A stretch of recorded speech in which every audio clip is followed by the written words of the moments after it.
ગિરનારના દત્તાત્રેય શિખરને લઈને શરૂ થયો છે વિવાદ। શિખર પર લાડુના પ્રસાદને લઈને વિવાદ। મહંત સુખરામદાસ બાપુનો દાવો પ્રસાદ માટે સરકારે મંજૂરી નથી આપી।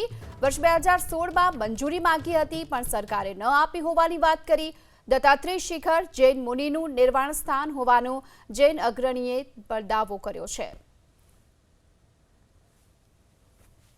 આ જગ્યા ઉપર કોઈ જાતનું બાંધકામ નહોતું। 1972 પછી બાંધકામ પણ થયેલું છે, એ પણ ગેરકાયદે, છતાં પણ ક્યારેય જૈનો વિવાદ કરતા નથી।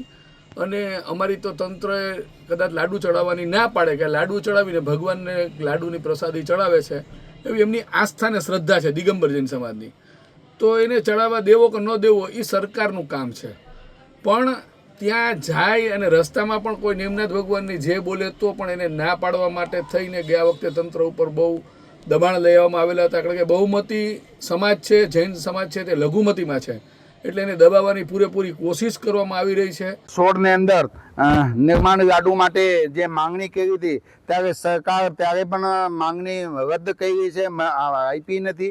એટલે નિર્માણ યાર્ડો ઉપર ક્યારે પણ ન થવું જોઈએ। અને જે પણ કોઈ બહારના આવારા તત્વો આવીને અહીંયા ઉપદ્રવ કરી જાય, હું અહીંયાના પ્રશાસનને માંગ કરું છું કે આવાઓને ઉપર કડકમાં કડક સજાવીએ।